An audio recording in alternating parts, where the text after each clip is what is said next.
Hello, everyone. Welcome to Take Human Action PA, episode 54.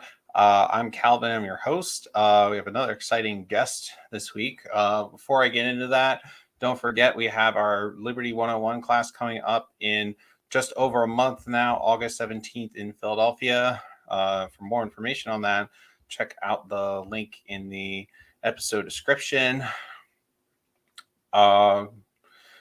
I think that's about it in terms of announcements right now. Just as always, don't forget to like this video and follow our pages on social media. We're currently doing the podcast on, in addition to podcatchers, Twitter, YouTube, and Facebook. So you can catch us at all of those places right now. With that said, I will introduce our guest. So she's the founder of the Christian Caucus of the Libertarian Party. So she's a Christian, a mom of three, and a libertarian. Previously, she was the San Diego Libertarian Party secretary and the California Libertarian Party North County coordinator. She also started a Bible-based action group at her church. So with that said, let's bring on Kara Smith. How are you doing, Kara? Hi, Calvin. Thanks so much for having me on. I'm excited to be here. Yeah, it's great to finally have you on. We've talked several times, but I've been wanting to get you on the podcast, and now we finally managed to make it work. Yeah, for sure. Great. So since you're new to this podcast, why don't you tell everyone a little bit about yourself, who you are, and how you got involved in the Liberty space? Okay, you want the long story or the medium story or the short story? I mean, take as much time as you need, up to like 10 or 15 minutes or so if you have enough stuff to go into. Oh, wow. Okay, not that long. Okay. I definitely won't go that long. Don't worry. Well, I can give you like kind of navigate through my like political inclinations, the history of that. I grew up in a conservative Republican household. You know, my dad would listen to Rush Limbaugh in the car, which I found really irritating. But I think that kind of set the stage for me to at least be like engaged in what was going on, or at least like kind of semi paying attention. Like later, a lot of times those little seeds get planted for a style of life. I think, you know, like even like sports. I came from a sports family and I played sports my whole life. You know, my dad has always followed politics, and you know, even while I rejected many things from my parents, it's following politics and getting more into it than they were is something that I'm doing now. So I grew up, and you know, of course, at first I didn't really, you don't really think for yourself too much probably when you're young. Some people do. I was just kind of more like, all right, my parents said that Republicans are the good guys, Democrats are the bad guys, and that's that. So I was kind of just like, you know, in it like that, where I just knew, you know, about the presidential elections as a kid and that we wanted the Republican to win. Fast forward a little bit, I went to college, the most, you know, the like super indoctrinating centers, you know, the extension of public schools where they really supercharge you into that progressive mindset. And let's just say they really did a good job. I flipped all the way over and I thought, gosh, Bernie Sanders sounds pretty good. And I just like, I don't know. I had friends in college and I was in grad school at the time, and I was going, God, my parents really don't know what they're talking about. And I just really subscribed to these like super progressive views. I was like really starting to buy into that, you know, all the systemic racism and the, you know, microaggressions, and maybe UBI would be a great idea. And, there's money for it. And, you know, everybody's schools should be free and all those kind of things. So I definitely did a full 180. And at that time I was living out of state in Hawaii. That's where I went to school and worked for about 10 years. So I was kind of far enough away from my family that none of those ideas got challenged. My boyfriend and I had our first kid in 2015. And when that happened, we were kind of like decided we wanted to move back to San Diego, where I'm from. So I brought him and the baby with me. And upon coming back, I found my dad and my brother mostly were the ones that would kind of, not just like argue with me or anything, but they would just like slightly question and push back on some of my ideas. And a lot of them didn't take long to crumble. Like it was very, because that whole ideology is a house of cards. But I also knew I didn't fit in with what my parents were kind of like, what they believed. I knew like, okay, so I'm not just rebounding right back there. My brother was into like Ben Shapiro at the time, and my brother kind of considered himself libertarian. And so I started listening to Ben Shapiro, and believe it or not, that kind of started my journey into libertarianism. He considers himself kind of like a small L libertarian, I think. And he talks a lot about free markets, even about how, that's what we should have replace the welfare state is like communities and churches and things like that. And I go, oh, that's different. I was starting to think Republicans just, wanted everyone to pick themselves up by their bootstraps and had no compassion. And I realized there was more nuance to a lot of these things. I actually discovered Michael Malice through a Joe Rogan episode, and I just like loved Michael Malice. I was like, this guy is the best. And I like couldn't wait for all of his podcast episodes to come out. And I was listening to him for a little while. And then when COVID hit, Michael Malice had he and Dave Smith were doing these crossover episodes, I think like at least once a week or more even. And as I was listening to Dave Smith with Michael Malice, I go, oh, I like that guy. And then I was like, during COVID, I there wasn't a lot going on. So I was listening to a lot of podcasts. So I decided to try out Dave Smith's Part of the Problem podcast. And when I was listening to that, I realized like everything he said just made sense. And I go, okay, if this is what libertarians are about, because I would tell my brother, like, I don't know if I could really be libertarian. Like, I always just thought of them as like just very watered down, not a lot of like principles, just kind of like Democrats, just kind of like trying to legalize weed and just kind of being like, kind of just whatever those social progressive issues are, and like not much else. But Dave Smith actually made a lot of sense. He kind of promoted a lot of values that I hold. And I go, wow, I never realized how those could all go together so well. And he talked about the Mises Caucus, and like that there was like these other kind of, people that have these same ways of approaching liberty. And with that, I was ready to take action, especially with all the mandates going on, and from shutdowns and mask mandates to looming vaccine mandates. I just go, I got to do something.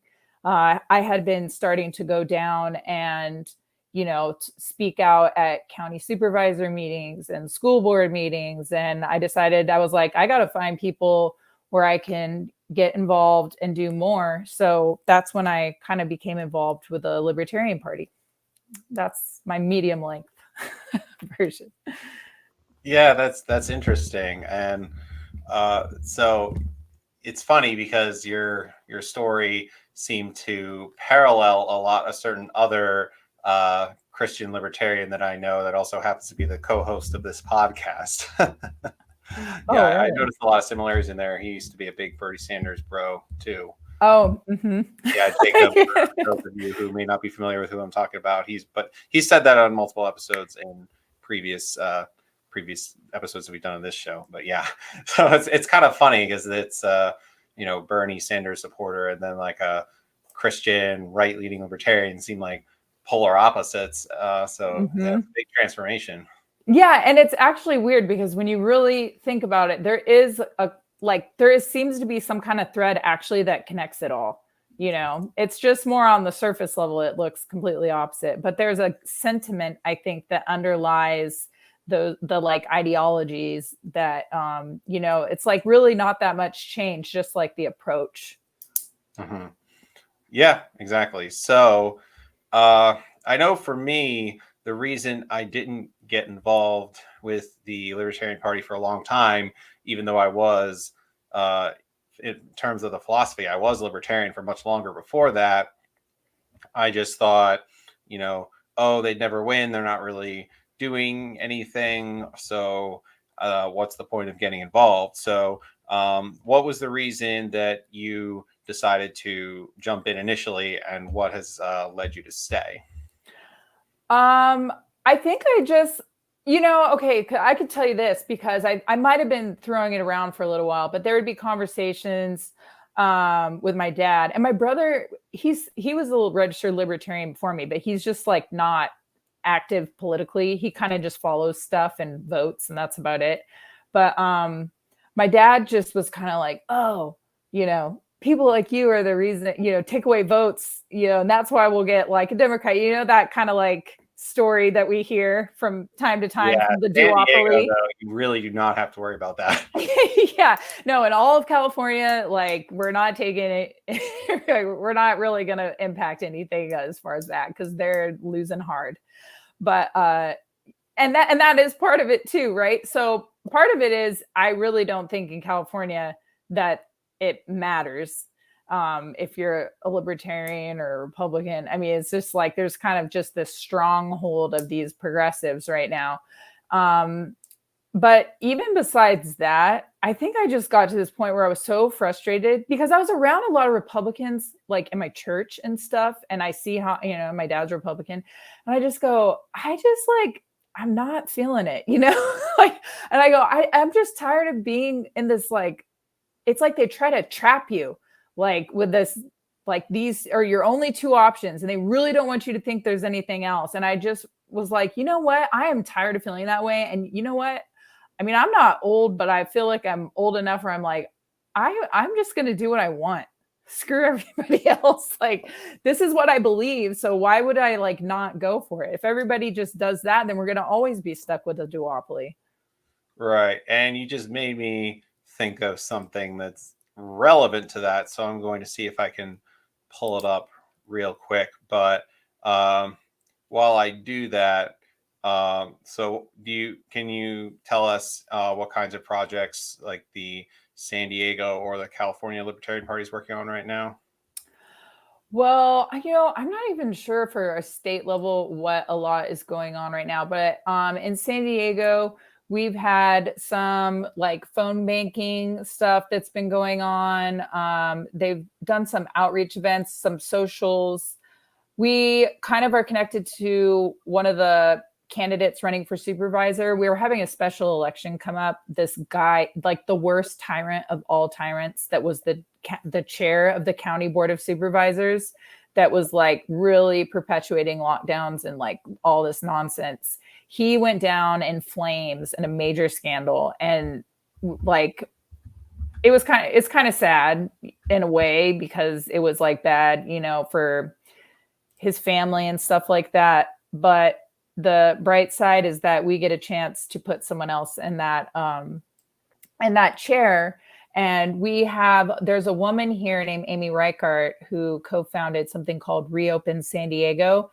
And they like did all this great work during the lockdowns. Like I think they actually sued the county or the city about like closing down, possibly also the city over like mandates or like not letting people who weren't vaccinated work. They were doing a lot of legal action and starting like groups, stuff like that. So she's been somebody that's been fighting really hard against mandates. So we would like someone like that to fill that position. And it is a nonpartisan race, and we don't have any libertarians going for it. So we're kind of like helping her out too and connected to that campaign, which is starting to heat up right now. That's interesting. It's always good to highlight when the corruptional scandals happen. They're so much more likely to happen in big cities too. I feel like it happens in Philadelphia all the time. Yeah, we actually, I mean, I'm sure most people know who Gavin Newsom is, unfortunately. This guy is like, if you want to know who this guy is, just think of like mini Gavin Newsom. That's kind of like as much as I feel bad for you in that regard with Gavin Newsom, I really hope that you keep him at least for a little while longer, because if you don't, it probably means he's running for president. Yeah, well, Yeah, when I keep seeing him like saying bad things about Florida and going all around, he's like visiting all these states. We're like, all right, just announce already. But I don't think some people who don't pay enough attention and live outside of California, I feel like they just have no idea how bad he is. It would be terrible. Oh, yeah, for sure.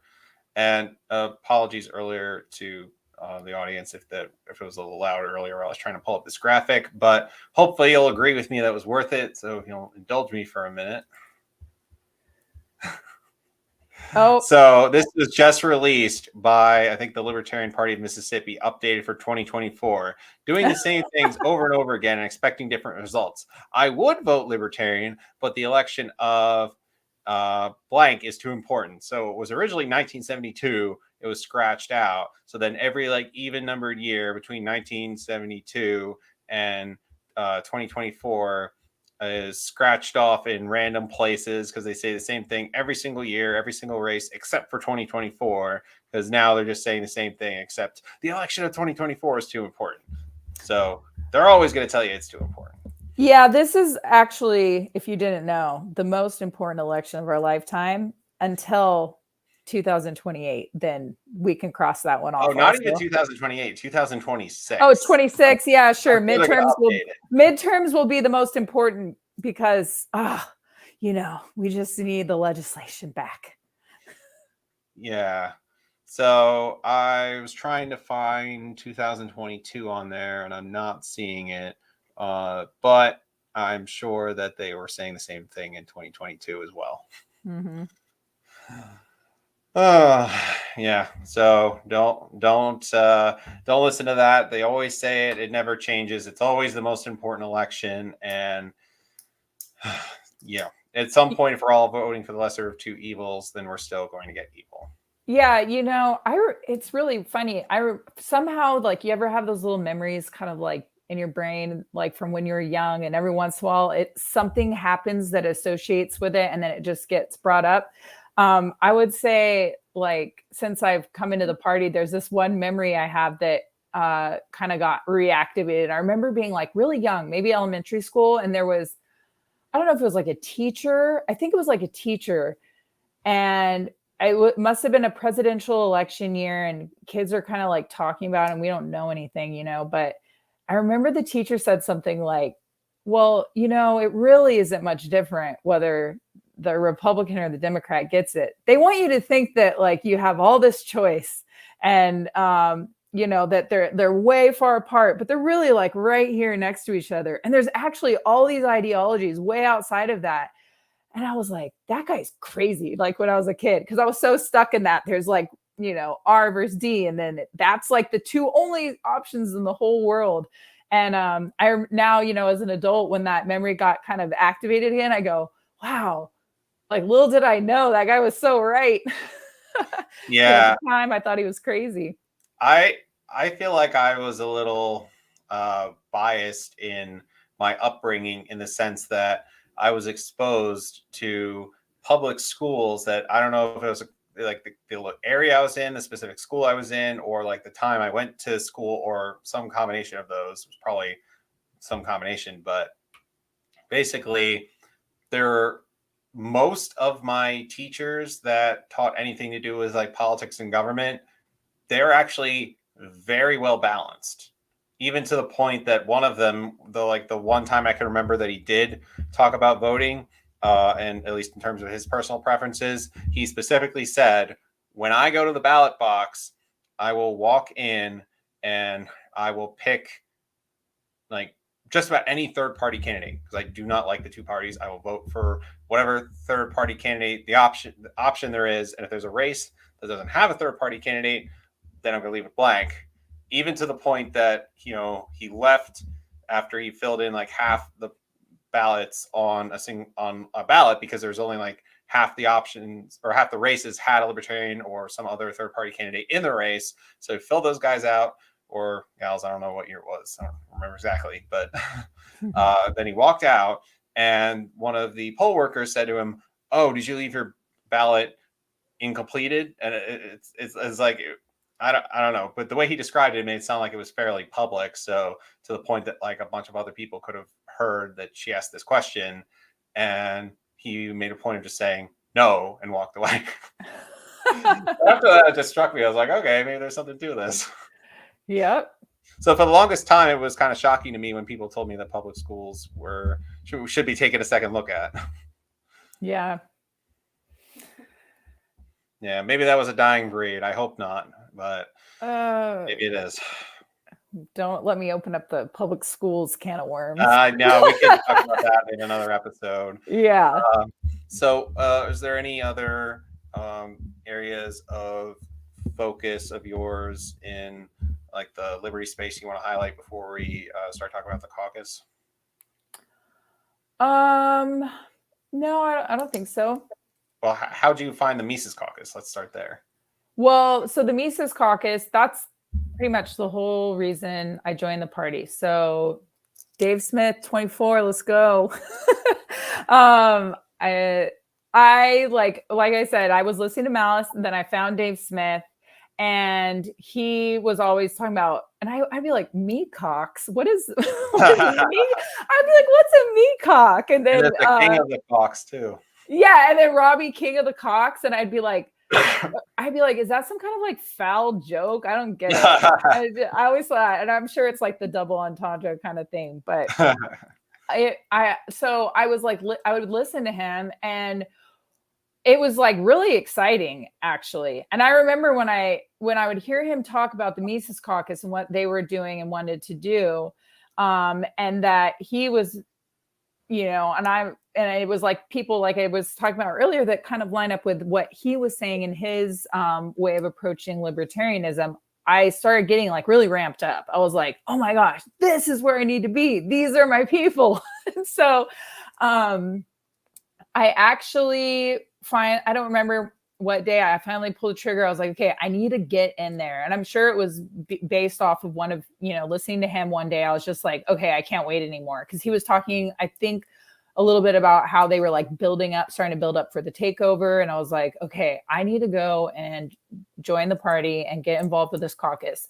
So what's really funny is I wanted to get involved, and I reached out to our Mises Caucus website and our San Diego Libertarian website and channels. And let me tell you, if I didn't have the Mises Caucus to get connected, I wouldn't have even gotten connected. It was like impossible to find them and get connected to them or have anybody get back to you. That's how bad it was.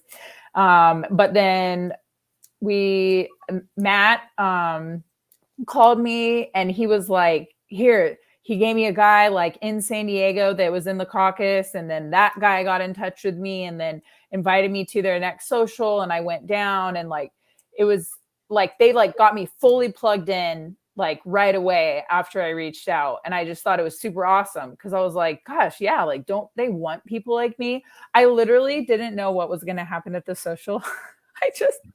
I came down there, and I had a pad, a paper, and a pen. And I was like, all right, guys, what's going on? What are we doing? And we ended up talking about things. I started the North County meetups because San Diego County is really big. And I was like, this is really far. I was like, is there anything in North County? And they go, you could start something. And then they're like, we have our XCOM meeting. We'll just create a committee and you can do it. And then I started hosting monthly meetups in North County after that. And whenever I would go, I have a problem. I don't know, maybe it's some kind of character defect, especially when I'm around libertarians, I can't just hang out. I can't just sit there and shoot the shit. I gotta start scheming, I just my mind is always kind of planning and going. And especially it's so fun, when you get together with people that are in your same mindset, then you kind of start bouncing things off each other, and you get excited. So yeah, the Mises Caucus was definitely a godsend, because without it, I probably wouldn't have even been poking around. But even if I had came to the Libertarian Party without Dave Smith and without the Mises Caucus, it's I probably would have got turned off, because there was no one to welcome me, no one to bring me in. Right. Well, that's good to hear. So it's good to know that our coordinators are doing what they're supposed to be doing, and the word is getting out about the caucus, so that's good. We Yeah, always love to hear California's that. got some good coordinators. Yeah. Yeah, I met a few of them in Reno. I definitely liked the ones I was able to talk to. You weren't in Reno, were you? No, I just had a baby like a few weeks before that. So, Yeah, that sounds about oh, right. So to shift gears a little bit, why don't you tell us how and when you became a Christian, and then you can transition into, what motivated you to start the Christian Caucus. okay. Yeah, sure. So, well, I grew up in a Christian home. And I think this is kind of a common story as well, as the other one you were talking about, like with me and Jacob politically. I have a pretty common Christianity story, I think, for today's day and age, where I grew up in a Christian home. I mean, we said grace before dinner. I went to church on Sundays. Not much outside of that, though, for church, but, my parents definitely, we were Christian, like they talked about it, and they read the Bible and stuff. But I was a very rebellious teenager. Part of that, I think that's why another reason I don't really like public school for my kids is the values that you pick up there, or the rejection of values that you tend to embrace, because the peer group influence and pressure, it's so strong no matter what's going on at home. And Christianity wasn't cool. My friends didn't like it. I started I think also a natural adolescent thing is where you start to like come into your own and want to come up with your own ideas and understandings of things, and you question everything. And I wandered completely away. And then again, when I moved out of state and I was far from my family, I completely I didn't go to church or anything. And, I always knew there was like a hole that was always needing to be filled, and I didn't know how to fill it spiritually. And finally, there came a point as an adult, like my early 30s, I'm 39 now, where kind of like my whole world just came crashing down, and I hit this like tipping point where you get to a point where life can bring you to your knees, and this desperation is kind of a gift, because God is kind of like the only way to turn at that point, and you can no longer rely on yourself. And at that point, I found a real authentic relationship with God, and I feel like it was kind of a blessing in a way that I wandered away and went through all the hell that I went through, so that when I did come back, it was just like, it was true. It was on my own will. It wasn't pretending. It wasn't just going through the motions, because that's what I did growing up. And then I get to be really thankful that I have that relationship now. And that's kind of how I became a Christian. I got baptized. So I was baptized as like a kid, and then I got baptized as an adult once I made the decision in my heart to follow Jesus. So that was kind of, excuse me, the story of how I kind of left and came back, lived out my prodigal son, daughter arc. And let's see. So when I was at, I've since moved, but I was at the church where we lived in Oceanside, and a woman and I there started up, we called it Grace Action Team, because our church was called Grace. And the acronym spelled out GAT. And since we support 2A, we thought that was pretty rad. And we were looking for biblically minded candidates locally to support, or even like candidates to come and talk to us, and so that the church members could hear, if they aligned with us or not.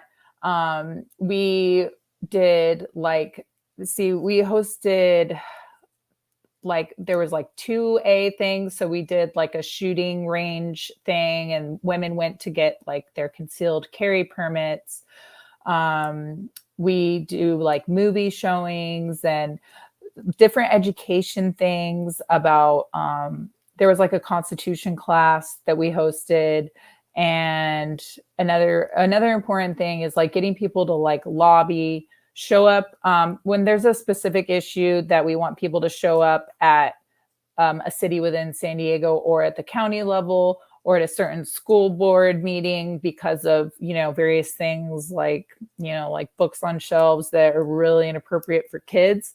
We kind of like disseminate that information and do calls to action. So this like biblical ministries type of group, and I didn't know this at the time. I just knew we needed to do action. Like we couldn't just like sit around, and church people needed to do action.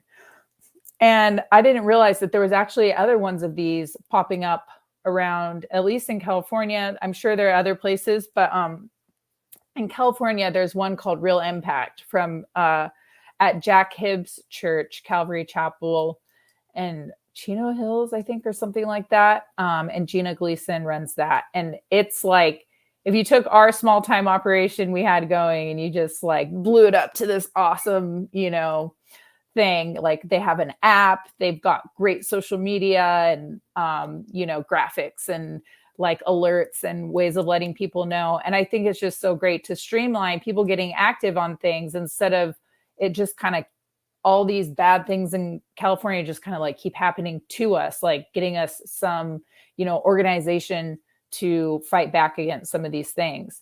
Now, the church I'm at now also has one where I live in Fallbrook now. So that's still in San Diego County, just a different part. They have one of those groups. So I'm involved with that one. And it's kind of the same idea at that group.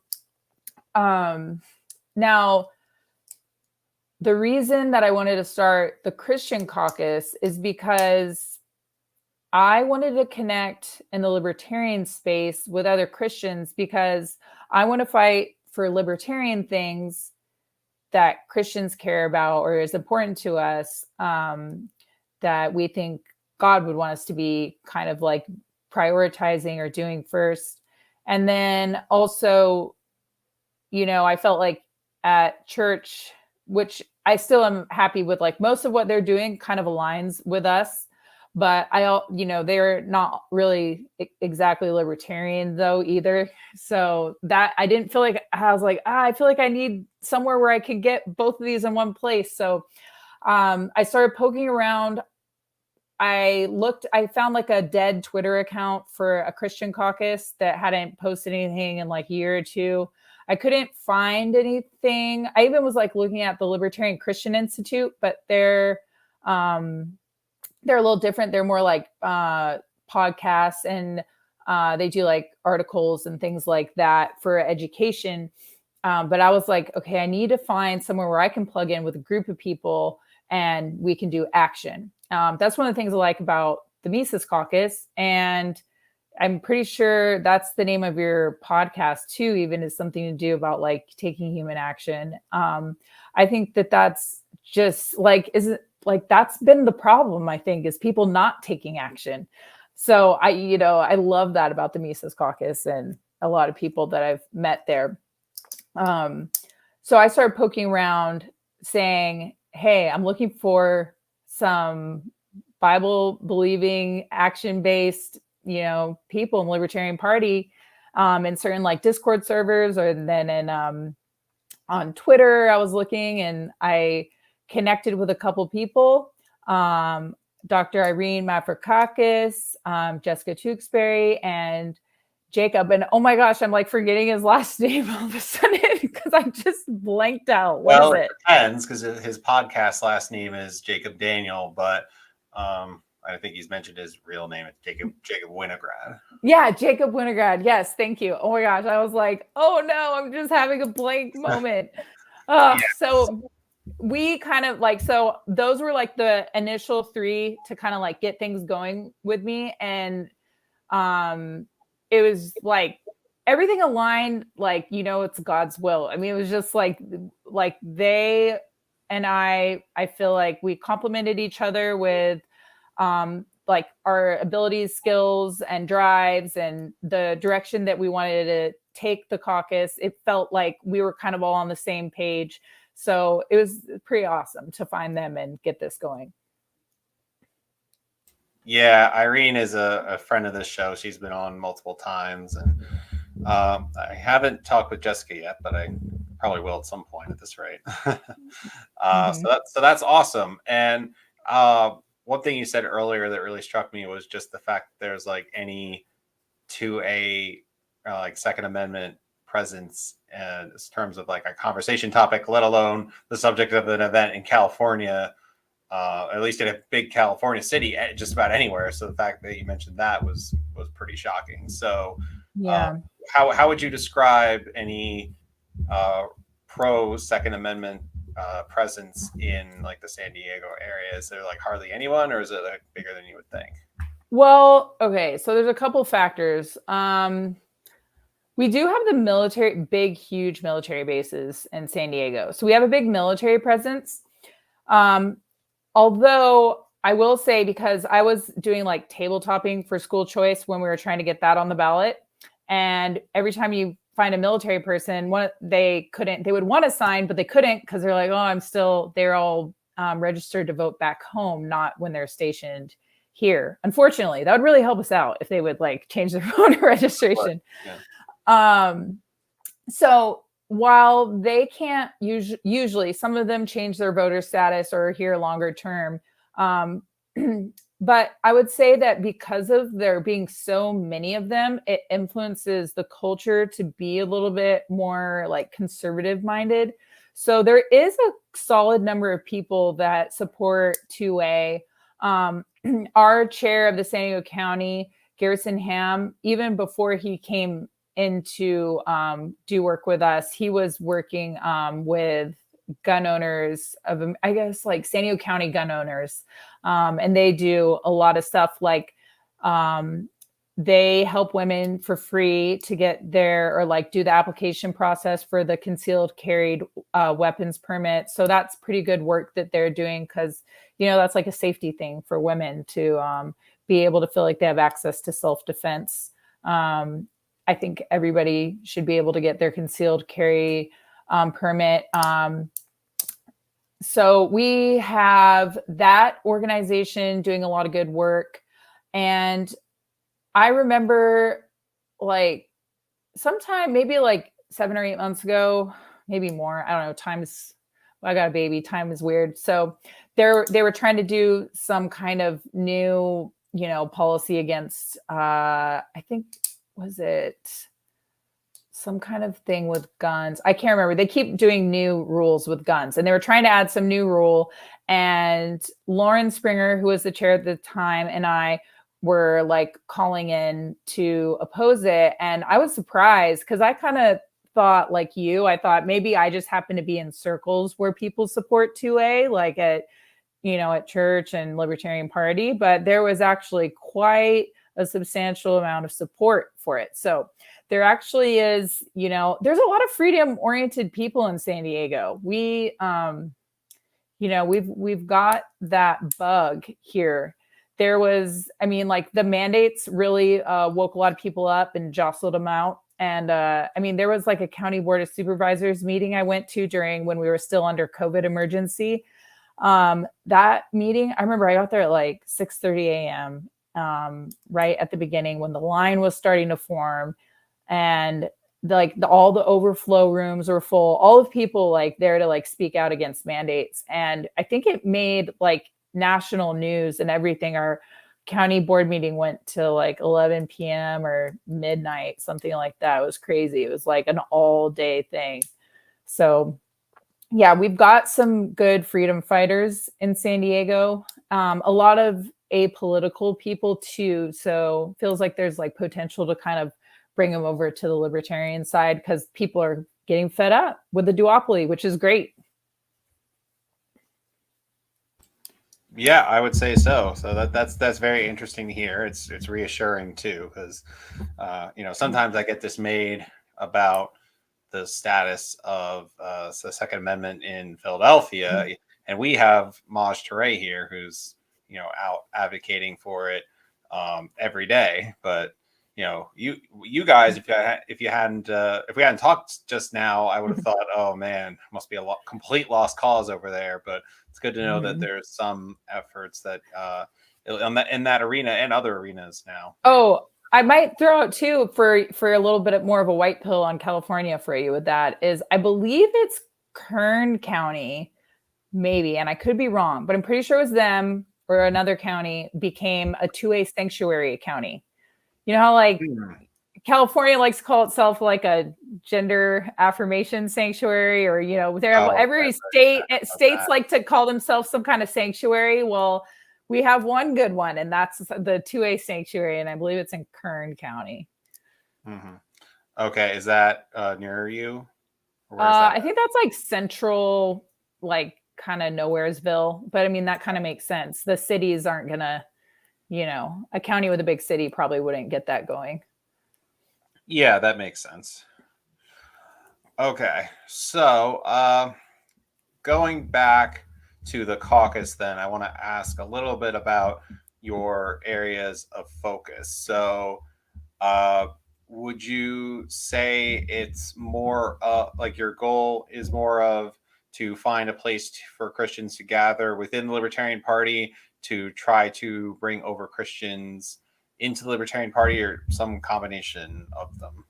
Maybe convince libertarians to be Christians. I don't know. There's a bunch of ways to look at it. Yeah, so. Definitely. Yeah. All the above. So what I like is I feel like it can go in both directions. Like people can bring libertarianism to their churches, and we can also bring Christianity to the Libertarian Party and, witness for Jesus and as part of it. And then also like living out those values and promoting those values, like the types of things that we would be lobbying against, like legislation wise, we're going to be focusing on things that are important to us. And hopefully like that ripples out where other people are working on those kind of things with us. And, things that glorify God eventually get worked on within the party. And that would be great. And it's not like we have to pull people over to things that aren't libertarian. It's things within libertarianism that we want to like just more focus on. So it's kind of just like having priorities within, the things that libertarians want to fight for. Like we're probably not going to be like fighting for prostitution to be legal before we're going to be fighting to defund Planned Parenthood, for example, like focusing our efforts where we think that we want to focus them. Yeah, I definitely want to ask you more about that last point more towards the end. So we can get into it then. But sorry, what else were you going to say? Oh, well, okay. So our areas of focus. So one thing is, and we've had one guy already. I don't know if may not say his name just because, I didn't ask him beforehand. It just came to me right now. Another guy who didn't even know, he's kind of crazy. He didn't even know that like the kind of group that I had started at my other church and that I even there was already one at the church I'm at now. He didn't know those existed because he lives in another state. And like, I guess maybe they don't really have them around there. And he was saying one day on like a video on Twitter, just like, I'm so frustrated.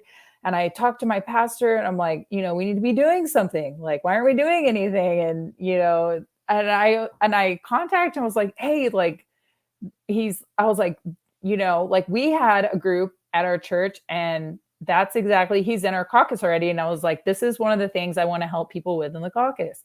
And he was following steps at his church, trying to get one of those groups started. So I want to help people that want to do that at their church.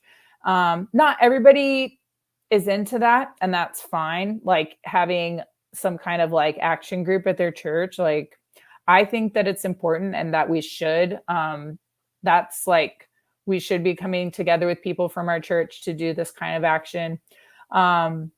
So we do want to help people bring libertarian values and principles. That's the other thing. If we're the ones starting those groups in churches, we can get them less, like Republicanish and, get them more with like libertarianism. And they're already popping up with a lot of liberty-minded concepts driving them, but we want it to be like that, like even more so. So if we have our people in there kind of like starting them, that would be the best. And then besides that, besides bringing, in both directions, Christianity and libertarianism, we have specific kind of like outreach and goals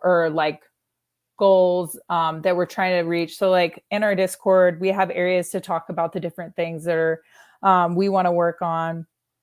So we are working on lobbying. We have, like, for example, in Discord, we have whoever wants to can have their state listed, and then that way they can track with other people from their state the legislation that is coming up, do like little calls to action for their state, like, hey, we got a call, this is who we got to call. So some of the advocacy and issues is like economic freedom, medical, food, and health freedom. And then one big major one is pro-life. And we've kind of like conceptualized that to encompass, of course, life begins at conception. So pro-life in that sense, also anti-war, because that's, a way of being pro-life. And then also we're against the death penalty.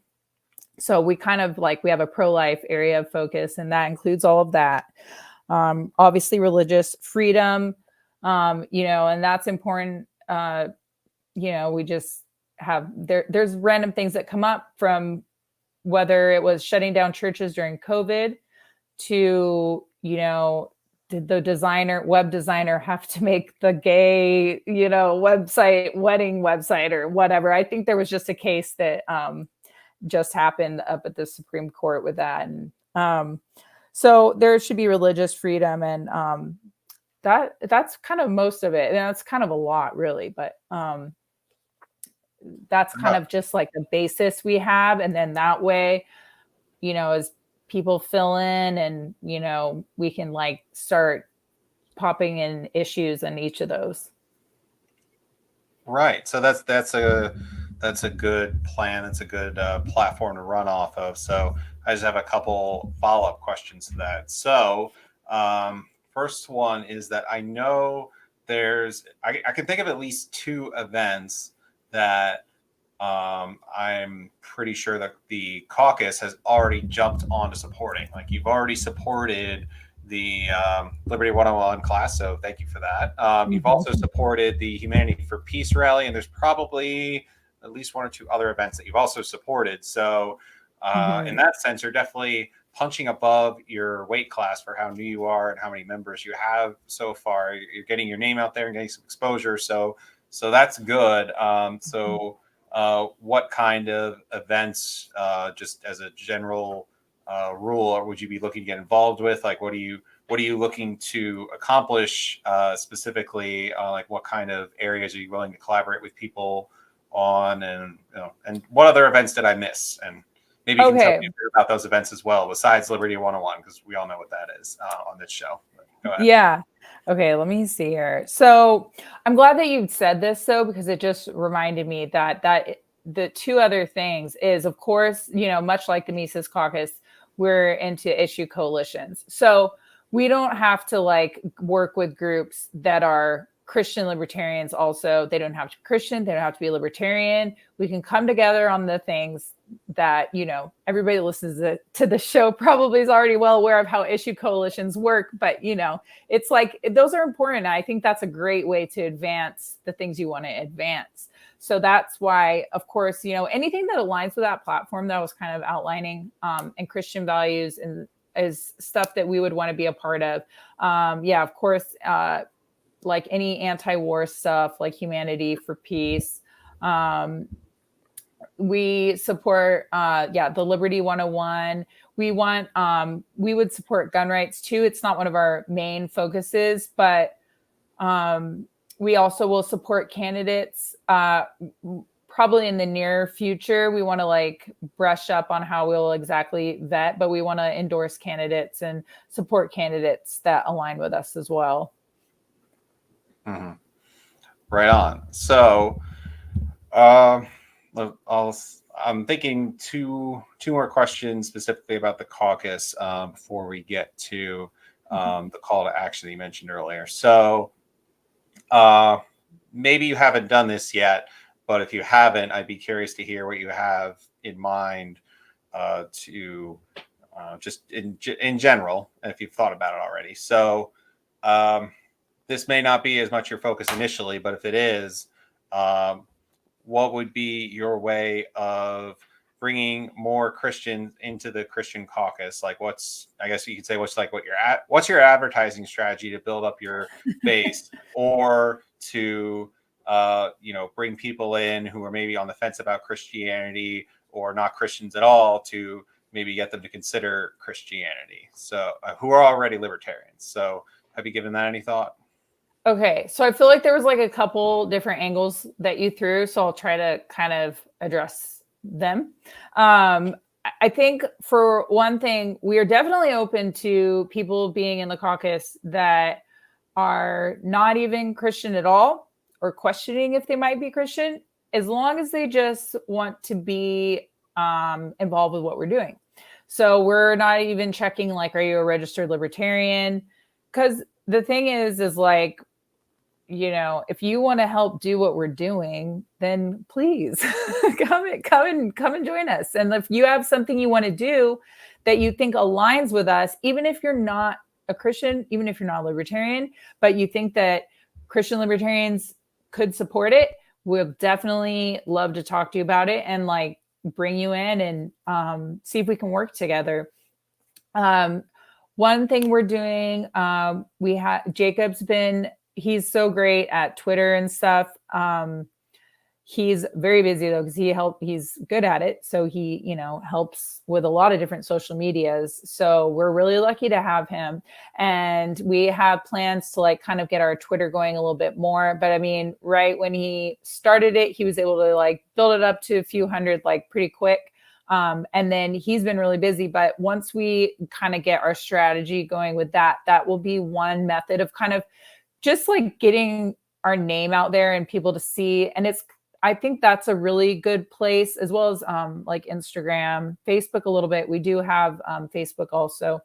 I think that's important because that's one way we can kind of like also reflect our platform, our values, what we stand for, to attract the people that are looking for that. Because that would be the ultimate, is to have people that fully align and go, oh, that's, people like when I was looking for something, we want to be there for them to find. Other than that, I think eventually I want us to see us where we're have stuff we can take to do like tabling at like, local, or, for members of our caucus can do tabling at like their local conventions, county or state conventions for the caucus. Hopefully we can plan something for DC even, would be great.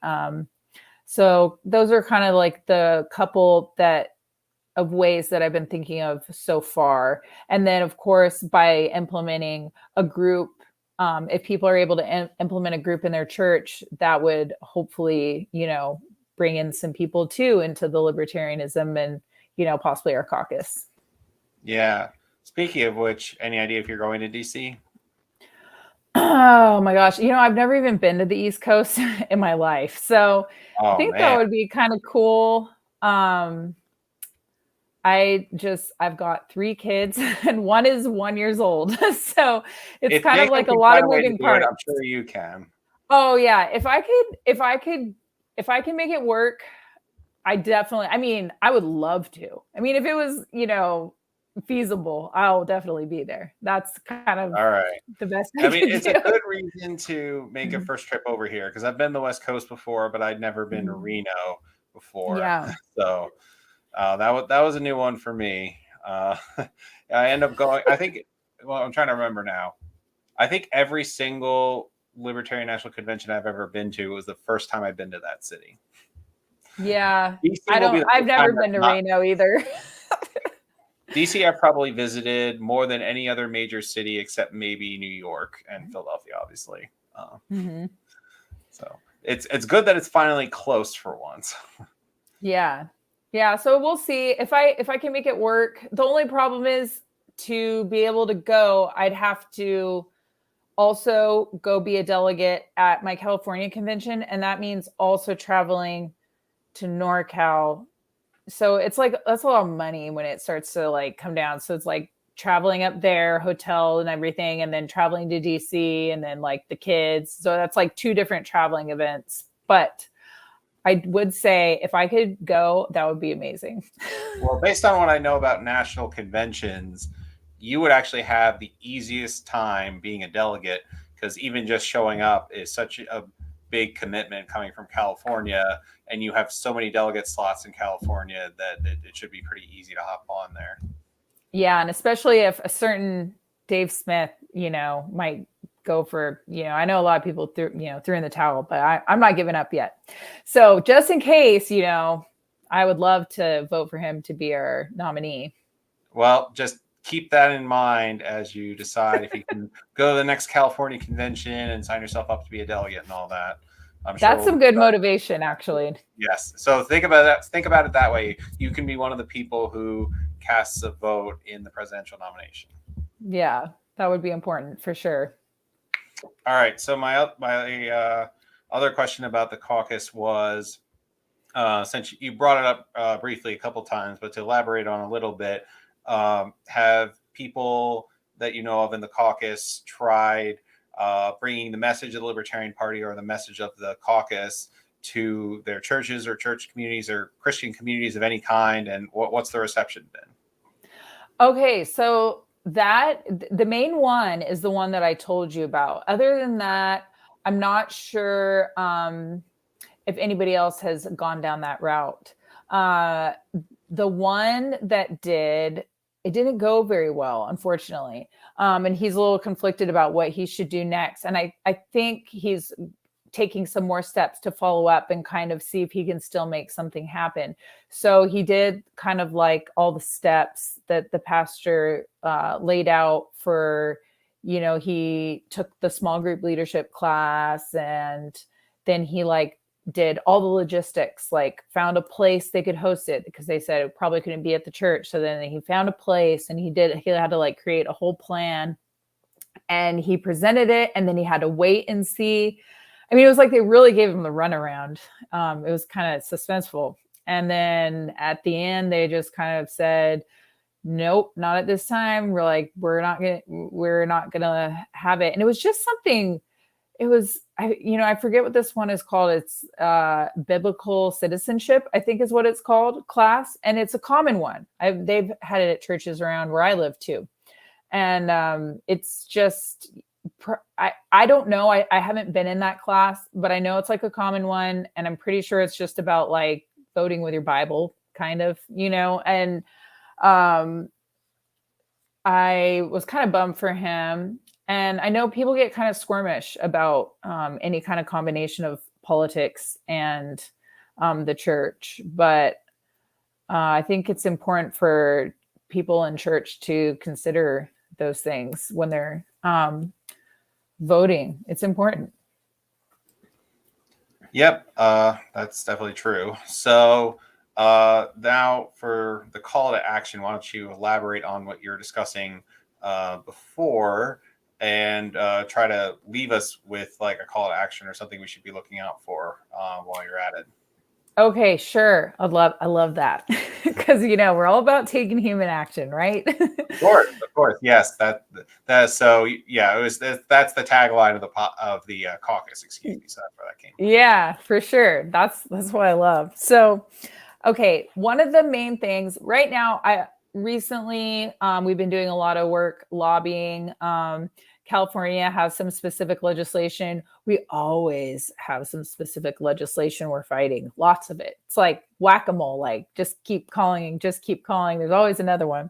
So, but I'd like to highlight something that's on the federal level, since you guys are all the way over in Pennsylvania and a lot of people listening may not be located in California. So there's a defund Planned Parenthood, which of course the way they title bills is always a misnomer. So they're not really going to defund Planned Parenthood, but it is to, I feel like, stall funding, moratorium on funding for a year. And you know what? let's start there. Let's defund it for a year. Let's do it. So that bill was introduced by Lauren Boebert in January, and it's, I believe, with like the health committee. It's with a committee, and it hasn't moved. It hasn't done anything. I've tried contacting my representative about it to find out if it's gonna, like, when it comes out of the committee. Sometimes it's so nebulous navigating these things and figuring out when it's going to do the next thing. It seems like they can just sit in a committee forever. I've also tried to contact her office and find out, and I can't find out information about when it might be going for a vote through the committee or back to the Senate or whatever. So I would like to urge everybody that is libertarian, Christian, both parties, no matter what, should be interested in defunding anything like that from the government. So we don't want tax dollars going to fund abortions. Let's call whoever your representative is and just let them know that you know about the bill and that you support it and you want them to also support it. So that is like one of the major ones that I feel really strongly about right now that is important to the caucus. Yeah. Do you happen to know the bill number again? What was it? I don't. I'm sorry. Okay, just message me afterwards and I can add it into the. Yeah. It's definitely, it's called Defund Planned Parenthood. And I just don't have, I'm sorry, I should have had it for you, but I don't. That's fine. So just a couple more questions to close it out then. But sorry, before I move on, you're referring to Lauren Boebert, right? What's that? Lauren? Yeah. Okay. Yeah. I just want to make sure. So, do I say her name wrong? Yeah. It's like BOEBERT. Yeah. She's about as pro-life as it gets. I mean, just about everyone knows who she is. So yeah. That's pretty, it's pretty interesting that it's her, but yeah, that makes a lot more sense now. Yeah. The one from Colorado. Yes, that's the one. Yeah. Okay. So, I'll ask this audience question and then I'll close out with my fun question before I give you a chance to do all your plugs. So, audience question, do you find it challenging to balance your time and activism between the LP and church responsibilities and your family? How do you manage all those things? Oh, yes, it is challenging. That's so funny because that's like one of the hardest things in my life, honestly. That's like almost, it's hard because I have a lot of drive and a lot of energy for all these different things, but my plate is always really full.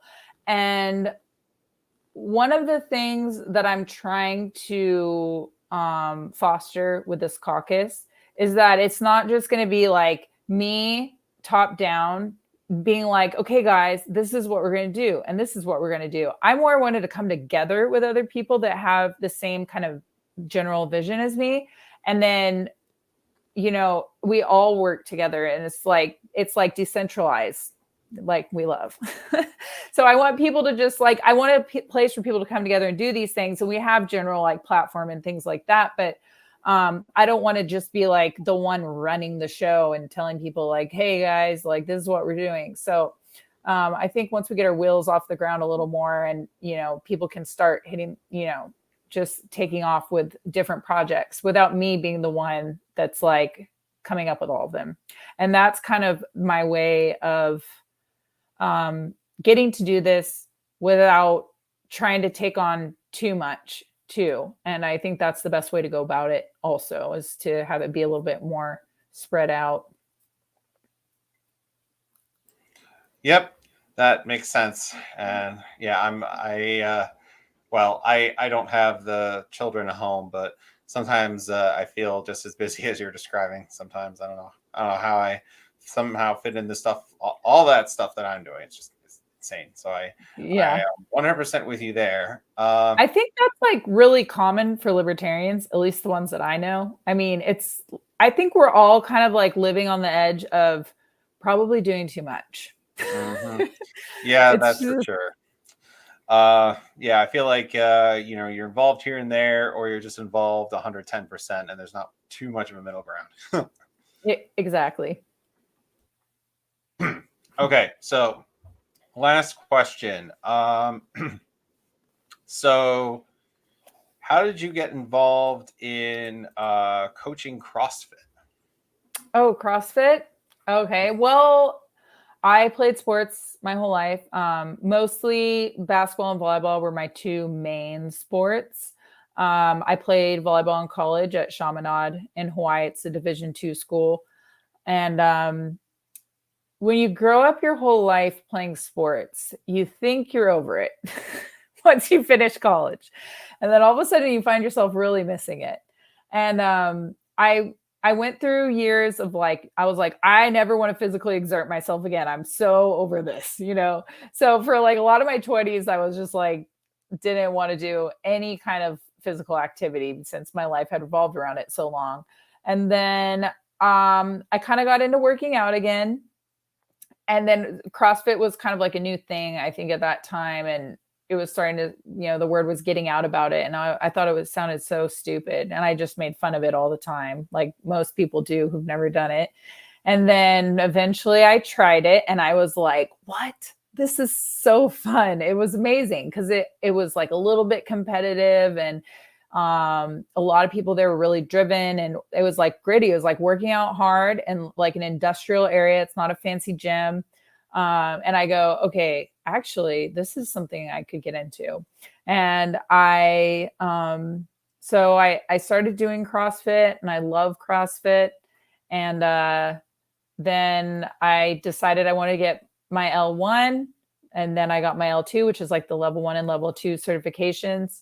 And I coach at my gym and I love it. And I'm actually in Iowa right now, and I go to a gym here in the summer when I come with my family, and I actually even get a coach back here, which is fun. So I love coaching. I don't know. It's just like, it's one of those things, probably like how teachers feel, like it feels meaningful to help people on their journeys and physical fitness, and watch them, like, you know, get their wins and improve stuff and be a part of that and encouraging. It's a good atmosphere, and it's like people improving their lives. I don't know. It's a good time. You should try it.